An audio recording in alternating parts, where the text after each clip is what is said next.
Popeyes is now selling its own version of the viral girl dinner trend with a variety of sides that make a meal, including mashed potatoes, macaroni and cheese, Cajun fries, coleslaw, biscuits, and red beans with rice.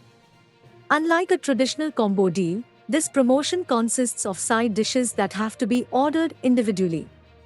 The special girl dinner tab is only available on Popeye's website, and the price varies depending on how many sides are ordered. In a statement, Popeyes said its girl dinner menu was designed to give its fans options packed with robust Cajun flavors that are made with the same slow, time-honored, homemade traditions of Southern cooking that the brand started in 1972. The Hush Girl Dinner phenomenon, which blew up on TikTok in recent weeks, was originally posted by user Olivia Meher and featured a spread of grapes, cornichons, bread and cheese.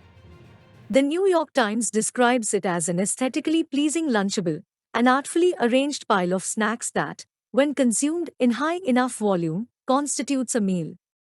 Popeyes isn't the only restaurant to capitalize on a TikTok trend. Last year, the Cheesecake Factory sold a version of its Caesar salad that switched out grilled chicken for fried chicken with caramelized onions, thus giving the TikTok famous Louisiana chicken Caesar salad a spot on its menus for a few months.